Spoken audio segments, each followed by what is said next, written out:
Sa nakaraan nating kwento nagkaroon na nga ng matinding labanan ng dalawang malalakas na individual. Ang leader ng Iron Wolf at nag-Grand Elder ng Yun family.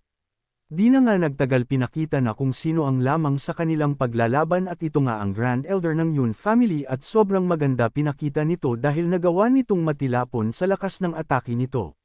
Kaso di naman basta-basta magpapatalo itong leader ng Yun family at nagseryoso na ito at nag-release ng malakas na aura.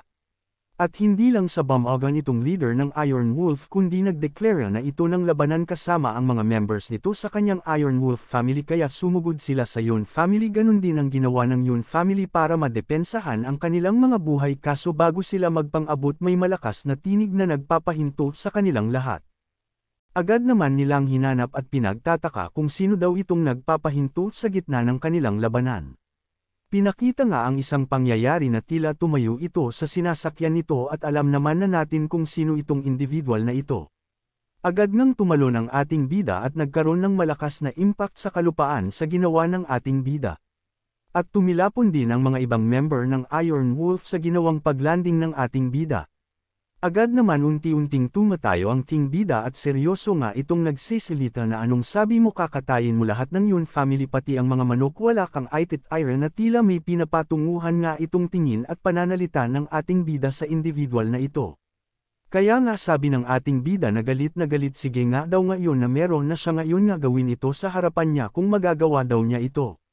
Kaya naman sobrang lakas ng aura na pinapakita ng ating bida na nare-release na aura na sinasabi nito sige at subukan nilang galawin ang Yun family at ang ating bida ang tatapos sa kanilang buhay agad-agad. At hindi lang ang ating bida ang dumating at kasama nga nito ang malakas na babaeng individual na nakalaban niya at alam nating gaano ito kalakas na imposibleng matalo pa ang ating mga bida. Pinakita naman sa malapitan ng individual na mula sa itaas tinitingnan ito ang mga nangyayari sa paligid. Agad naman nagmayabang na naman ang Young Master ng Iron Wolf gang habang tumatawa ito at nilalabas ang treasure sword ng Iron Wolf nasasabi nga nito na kayang-kaya daw nilang ubusin ang pamilya ng ating bida meron man daw ito o wala tingin daw ba ng ating bida matatakot daw sila rito. Nagsalita rin ang ating bida na kahit pa daw gaano katagal pang nawala ang ating bida walang magbabago basura peren daw itong Young Master ng Iron Wolf puro hangin daw ito. Hindi na nga nagawang pigilan ang galit ng Young Master ng Iron Wolf kaya agad nitong sinugod ang ating bida at mamatay na daw itong ating bida at aatakihin na nga niya ito ng kanyang espada. At ang ating bida ay magre-read na rin na sabayan ang atake nitong pasugod sa ating bida. Pumasok naman ang espada nito sa loob ng lagayan ng espada ng ating bida at makikita na nag-clash din ang mga aura nila. Agad nga makikita na talagang naipasok ang espada nito na fit sa lagayan ng ating bida ang treasure sword ng Iron Wolf. After kang may lagay ng espada sa lagayan ng ating bida bigla nga nitong sinuntok sa pagmumuko itong mayabang na Young Master ng Iron Wolf. Agad nga itong tumilapon at nasabi pa ng ating bida yan na ba ang pinagyayabang mong lakas mo napapatay sa buong pamilya ko ka nga ng ating bida habang pahadges itong Young Master ng Iron Wolf. At biglang nag-release ng kakaibang aura ang espada na nasa lagayan ng ating bida at sobrang nagtataka ito dahil tila nag-blend ito sa lagayan ng ating bida.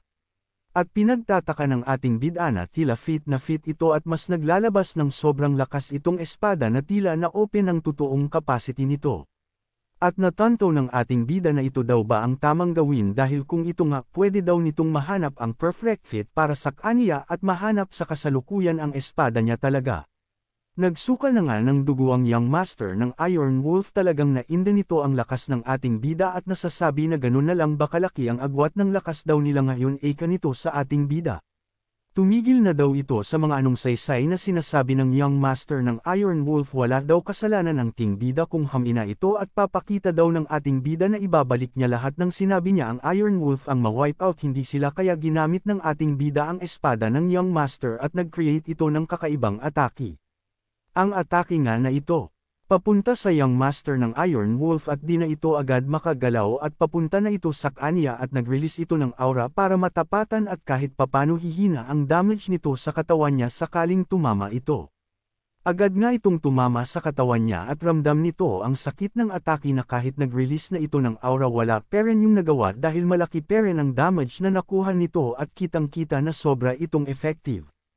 At tumilapon ulit ito sa sobrang lakas at di nga nito nakayanan ang malakas na force na kaakibat ng atake ng ating bida. Agad naman tumahimik ang buong paligid habang nakita nila ang pangyayari na ginawa ng ating bida at pinagmasdan lang nila ito at kinagulat ng lahat. Sinusubukan ngang magsalita ng Young Master ng Iron Wolf pero di pa nito nagagawang magsalita. Merong malakas na boses ang yumalulang sa paligid ito ang tatay niya at sinisigaw ito ang kanyang anak. Sa sobrang galit nito wala na itong ibang naisip dahil sa nangyari sa anak niya kung ito ay namatay na napapatayin daw nito ang buong angkan ng ating bida at papahirapan niya ang lahat kaya humanda daw itong ating bida eka nito. Sabi ng ating bida kung kaya mong gawin mo una kayo ang sumugod dito at naghamon ng gera kaya humanda rin kayo sa kasalanan na ginawa nyo. Nasabi na nga ng ating bida na sa nakalaban nito na siya na bahala na bakapan ang ating bida at dinaman ito nagdalawang isip na gawin ang pinapagawa ng ating bida at naghanda na ito ng palason niya para sa mangyayarig labanan.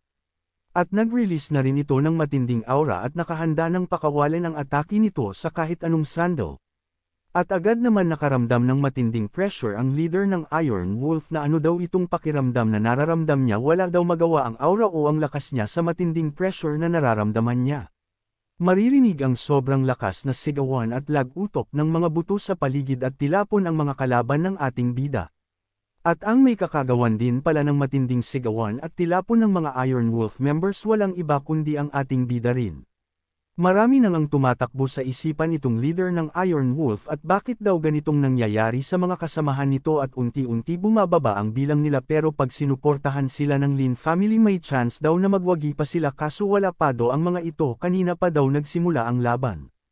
Hanggang ngayon wala pa rin itong magawa kundi panuulin ang mga unting-unti pag-ubos ng pangkat niya at naiinis na lang ito na tila wala na itong magawa. Bigla na lang ito napalingon sa gilid ito nang marinig niya na wag daw itong mag-alala at ilang sandal ito na daw ang susunod. Piyakita na nga itong nagsalita na ito walang iba kundi ang ating bida na di agad nakakapagsalita ng leader ng Iron Wolf na tila nabibigla sa mga nangyayari. Sinabi na nga ng ating bida sa kasamahan nito na babae okay na daw pwede na itong huminahon at wag nang magpalabas ng aura nito. Agad naman itong tumigil at ito pala nga talaga ang salarin sa di pagkilos agad-agad nitong leader ng Iron Wolf. Agad naman ang hina ang leader ng Iron Wolf at hiningal ito na walang nagawa ito sa aura ng kasamahan ng ating bida. Napatingin nga ito agad sa ating bida at nanghihina at ito ay nagmamakaawa na buhayin pa siya at gawin itong alagad nila at susunod ito sa utos ng ating bida.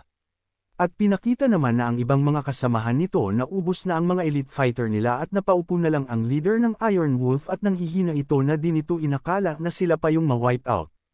At pinakita naman din ang anak nitong leader ng Iron Wolf at wala na din buhay ito habang nakatarak dito ang mga piraso ng espada nito sa kanyang katawan. Bigla naman napatingin ang King Bida rito dahil biglang sumigaw ito ng bakit. Makikita nating bang nakayuko ito bumubulong bakit nangyayari ito ngayon na wala ang ibang kasamahan niya tapos ang anak niya at bumibigat ere ng boses nito sa galit habang sinasabi na hindi masasayang ang pagkamatay ng lahat lalo na ang kanyang anak kaya naman paparanas daw nito ang mapait na kamatayan sa lahat. Kaya naman nag-release ito ng kanyang aura. Kasabay nito inataake nito ang ating bida ng kakaibang atake na tila naging espada ang kamay nito at nasabi nga ng ating bida na may lakas pa ito at yan ba gusto niyang mangyari agad nga nito nakakaiwas sa atake nito. Kahit anong atake nito di niya natatamaan ang King Bida ko galit na ito. Ginawa ng ating banda na basic lahat ng atake nito at parang pinaglalaruan pa ng ating bida habang galit na ito at nag-observe ang ating bida sa bawat atake nito. At kinaulat ng lahat ang mga susunod na mangyayari suiga sila para polalahanan ng ating bida. Dahil malapit na palang matamaan ang ating bida sa atake ng leader ng Iron Wolf. Kaso nag-release ang ating bida ng kakaibang aura nagseryoso na rin ang ating bida. At nagawa ngang masangga ng ating bida ang darating na atake. Di nga maniwala itong leader ng Iron Wolf at nagawa nga ng ating bida na masangga. Daw ang ating bida ito. Di lang napigilan gawa ng hawakan ng ating bida ito at napagtanto na ano ang atake na ginawa nito. Kaso nagawang advantage ito ng leader ng Iron Wolf gang ito na daw ang pinakamaling ginawa ng ating bida kaya atake na ulit ito. Kaya pala tuwang-tuwa ang leader ng Iron Wolf dahil hinawakan ito ng bida na walang pagdududa at takot man lang na naramdaman ng ating bida na alam ang kailangan nitong gawin.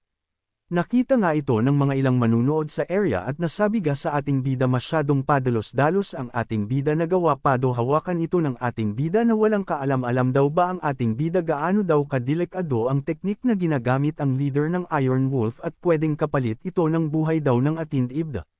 Matapang naman sinabi ng ating bida sige kung kaya mong kuhanin ang isa kong kamay sige lang gawin mo at mukhang masyado pang iniinis at hinahamon ng ating bida ang leader ng Iron Wolf. At pinakita ng ating bida na hindi ito natatakot dahil kayang-kayang wasakin ng ating bida ito gamit lang ng kanyang mga kamao. At agad naman naramdaman ng leader ng Iron Wolf na nasira ng ating bida ito ng walang kahirap-hirap at naramdaman din niya ng sakit at parte kasi ito ng kanyang katawan nagsisigaw ito sa sakit. Nanginginig pa nga ito na habang sinasabing imposible ga daw di daw totoo mga nangyayari. Habang pasugod din ng ating bida at nag-prepare ito ng counter sinasabi nga ng ating bida na bakit daw magtataka pa ito pagdating sa ginagawa ng ating bida alam naman nila kilala ang ating bida sa mga kakayahan nito na kahit ang layo sa level ng ating bida nakakagawa ito ng paraan para manalo. Agad na ngang tumama ang atake ng ating bida rito na maririnig ang malakas na impact at pag-release ng malakas na aura na bumabalot sa kapaligiran ng kanilang naglalabanan. Halos mabarag-barag ang buto niya sa katawan sa ginawa ng ating bidang atake. Sa lakas ng impact halos papunta na sa pagkatamba ang leader ng Iron Wolf at di na nito kayang i-balance ang katawan dahil sa sobrang ginawang atake ng ating bida.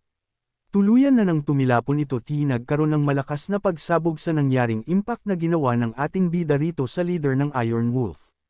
Sumigaw na nga ang ating bida na simula daw ngayon ang Iron Wolf ay wala na sa Tianyuan City simula daw sa mga oras na sinasabi ng ating bida. At pagkatapos ng ting bida na ma-announce ang mga gusto ng ating bida bigla naman itong lumingon kung saan ang babaeng kasama ng ating bida na nagpapasalamat ito rito na nakangiti ang ating bida. Sumagot naman ito sa sinabi ng ating bida at nasasabi nga nito ginawa lang naman niya ang napag-usapan nila ng ating bida at wag daw ito sisira ng pangako sa kanya. Bigla naman ng seryoso ang ating bida sabi nito sa totoo lang daw hindi daw tapos meron pa daw silang kakaharapin na mas mabigat kaya naman wag daw itong agsawang tulungan ng ating bida at kailangan maniwala at pagkatiwalaan daw ang ating bida. Sumagot ulit itong kasamahan ng ating bida na oo kaya ko pang maghintay at ano ba tong parating pa na mas mabigat na laban. Bigla naman may malakas na boses na tinawag ang ating bida at nasabi nito na siya daw ba ang hinihintay nito. At pinakita naman kung sino ito pala si Lin Wei at ito nga ang hinihintay na malaking kalamidad ang ating bida. Bigla naman nagsalita ang ating bida na dumating na pala ang langaw at ang ingay-ingay agad nito eka ng ating bida rito. Nasabi nga nito ganun ba itong langaw na sinasaba mo ito ang tatapos sa buhay mo. At pinakita naman na hindi lang si Lin Wei ang dumating kundi kasama din ito ang mga sandatahan na mga kawal ng Lin family. At nagsalita ito at iniinsulto ang ating bida na kung napapagod na daw ito din aman na daw nila kailangan pang maglaban at pwede naman na daw itong lumuhad at magmakaawa para sa kanilang buhay at dagdag pa nito kala daw nito di na daw alt ito babalik dahil ang tagal daw na umalis ito.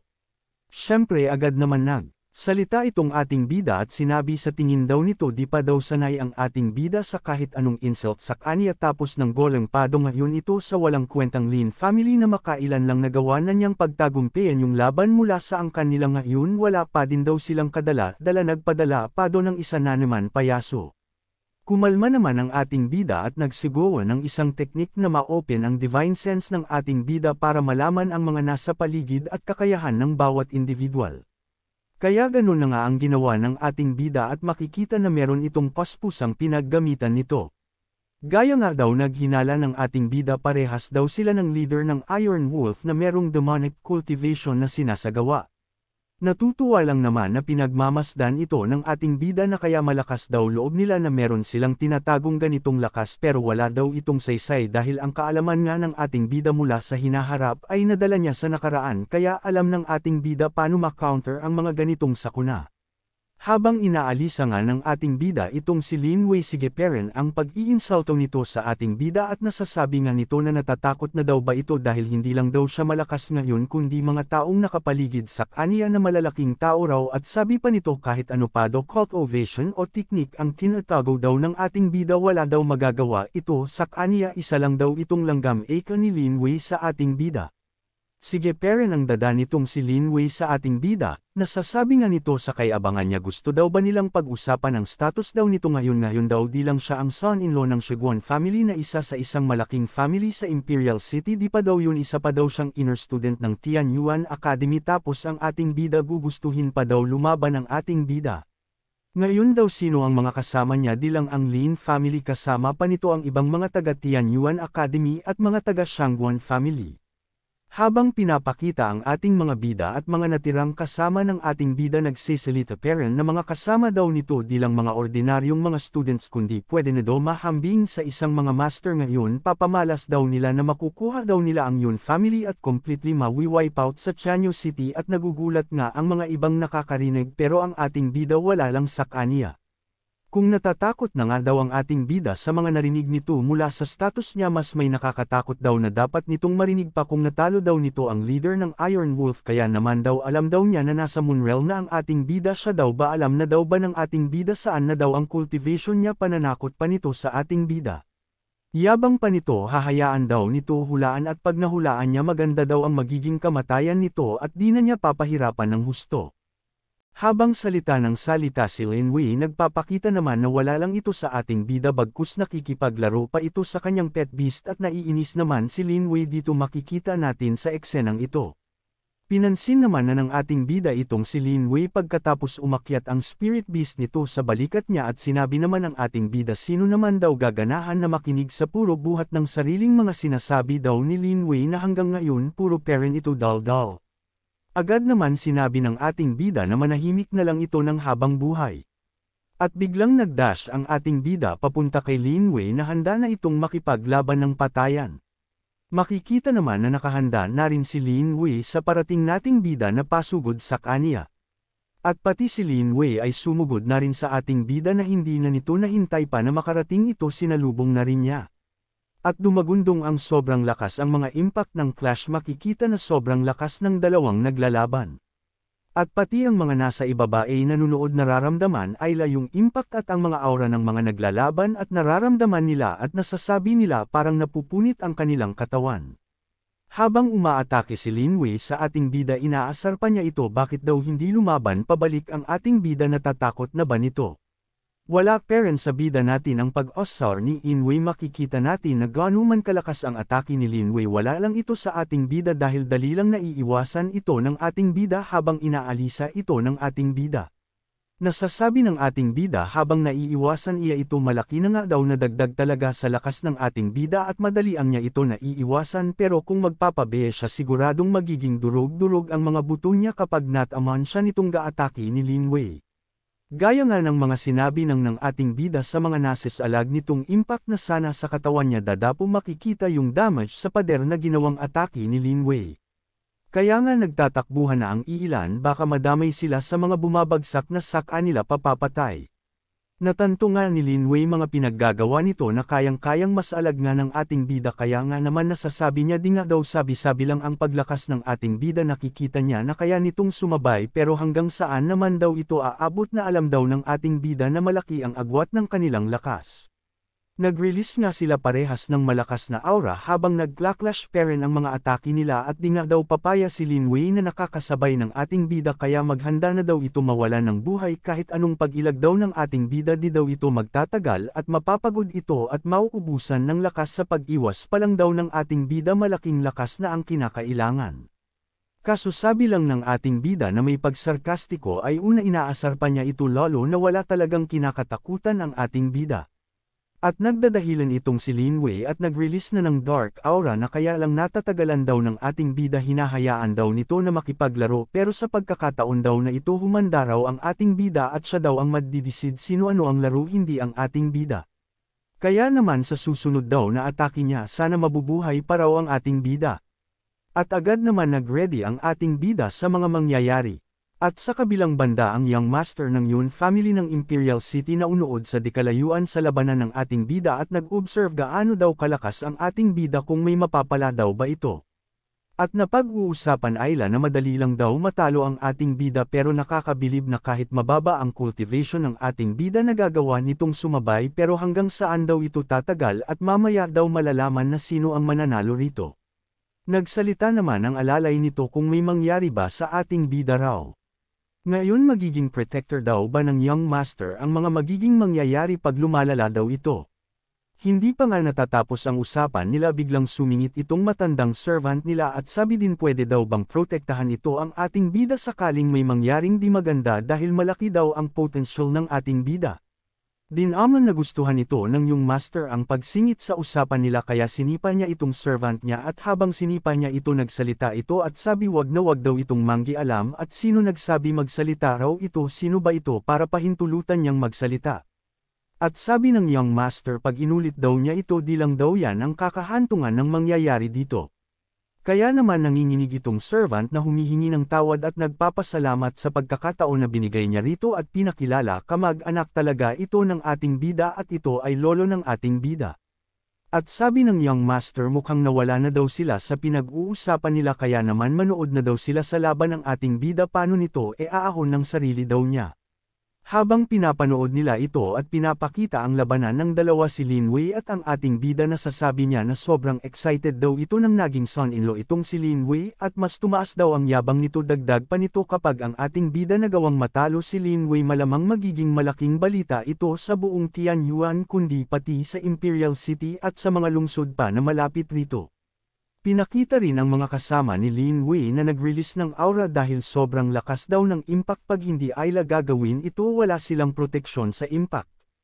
At sabi ni Lin Wei na nakaka-disappoint daw ang mga nangyayari dahil itong ating bida ay nakakaawa dahil 1% pa lang daw ginagamit ni Lin Wei pero parang hirap na daw ito kakaya pa daw ba nitong makasabay sa susunod na gagawin niya. Sabi naman ng ating bida na ay 1% lang pala yun ako nga wala pang kalahati ng lakas ko ginagamit ko. Agad naman nagsisitakbuhan peren ang iilan dahil ayaw na nga nilang madamay sa sagupaan ng ating bida. Wag na daw magpanggap pa daw ang ating bida sa mga pinagsasabi nito kaya nga sa susunod daw na atake ni Lin Wei di na daw pagbibigyan itong ating bida. Sabi naman ng ating bida sige lang daw para malaman niya sino daw ang mapapahiya at gagamit na daw ang ating bida na kunting seryoso sa susunod na atake ng ating bida. Sobrang bango nga nag-supremacy ng Feralde. Sa gusto nga ng ganitong scents na oil base na tatagal ng almost 5 hanggang 8 hours ang effects at talagang mapapalingon kaninong amoy na yun available na nga sa ating TikTok shop nilagay ko na nga sa may ibaba ang link pag gusto nyo rin umorder. Abangan nga natin gumawa ng malaking atake si Lin Wei at gusto na nga nitong tapusin ng ating bida. Sobrang lakas nga ng ataking ito at nahihirapan nga ang ating bida na salagin ito tipong nabasag pa ang pader habang pinipigilan niya ito. Nagsialisan na sila dahil pasama na ang kalagayan ng labanan ng ating bida. May hinanda rin tala ang kakaibang atake si Lin Wei kaya sila nagtatakbuhan din. Kaya naman kung gusto mo pang malaman ang mga susunod na mangyayari sa kwento maaari ka naman mag-like. At mag-comments palambing na din ng subscribe dapat naka-bell all para updated always sa parating parent nating uploads muli maraming salamat sa suportang tunay.